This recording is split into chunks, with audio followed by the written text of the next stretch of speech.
You're friends with President Trump, are you? Yes, Senator, and I spoke to him this morning. You're not enemies. No, Senator, I don't think I'd be sitting here if I was an enemy. He'd be crazy to have me sitting here if I was an enemy. So you're friends.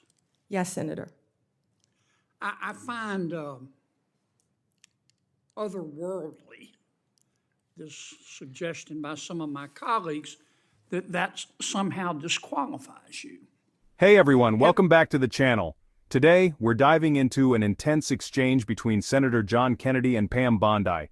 This one is fiery, folks. We've got Kennedy's signature wit, serious concerns about political prosecutions, and moments that will leave you shaking your head. Trust me, you don't want to miss this. But before we get into it, make sure to hit that subscribe button and turn on notifications so you never miss a deep dive like this. Alright, let's jump in. Now, Senator Kennedy doesn't hand out compliments like candy, so when he tells Pam Bondi that he admires her spunk, you know he means it. But it's not all praise. He also shares some hard-earned political wisdom. His takeaway? If you turn the other cheek in Washington, you're just setting yourself up to get blindsided. It's classic Kennedy, straight to the point. Then Kennedy hits a topic that's been making the rounds. Should Bondi's friendship with Trump disqualify her? She confirms that yes, she and Trump are friends, and she even spoke to him that morning. But let's be real. Since when has it been unusual for a president to have close allies in key positions? Bondi points out that even President Obama was close with his attorney general. A fair point, don't you think? Let me know in the comments. Now, this is where it gets really interesting. Kennedy brings up a huge concern. Prosecutors who start with a name and then hunt for a crime to pin on them. And who does he immediately call out?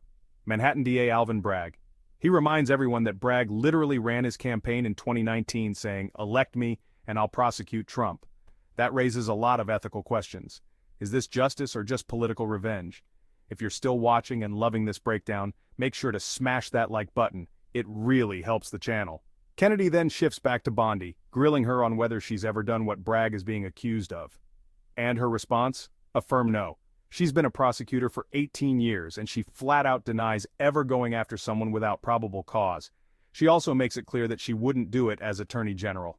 And finally, Kennedy wraps things up with a bold prediction. Bondi will be confirmed. But before she gets too comfortable, he gives her some advice.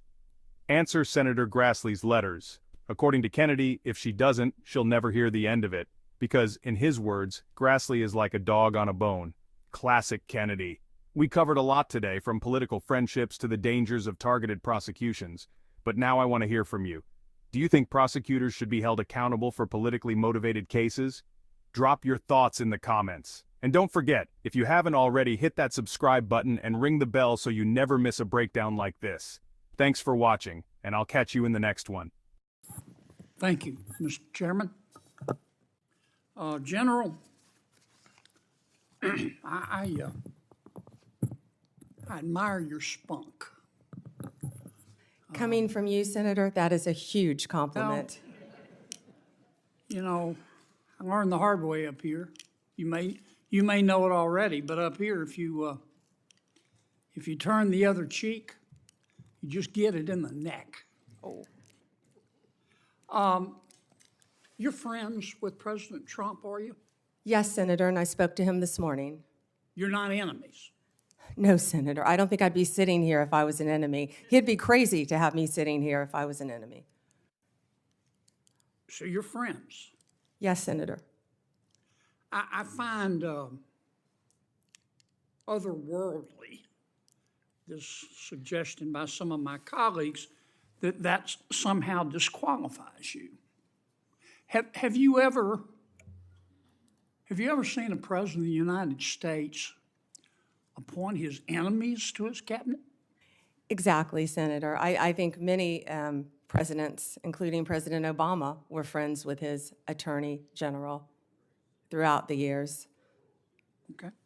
I want to also ask you about one of the suggestions of my colleagues. I wrote it down. He said he was concerned that, quote, you would start with a name to prosecute and then look for a crime, unquote.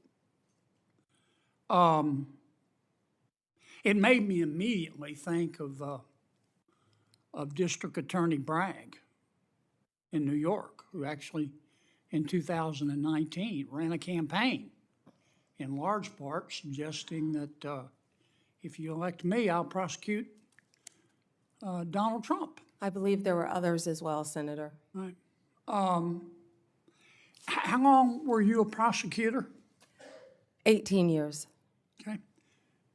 Is there anything in your background to suggest that my colleague's suggestion that you would start with a name and then look for a crime, is there anything in your background that would give him basis to say that? No, Senator. Okay. Have you ever done that? No, Senator. And I Ever think I have a plan- lot of former colleagues sitting behind me who would back me up on that as well. Do you plan to do that as Attorney General?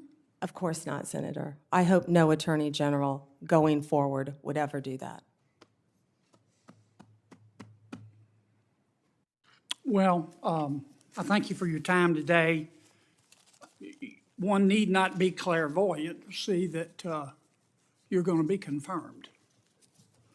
And you talked a lot about bringing us together today. I'll make this suggestion. Senator Durbin talked about it. You can bring us together if you will just answer Grassley's letters. That will be a really good start, because you'll never hear the end of it, nor should you. The man he's like a dog on a bone. Thank you, Senator.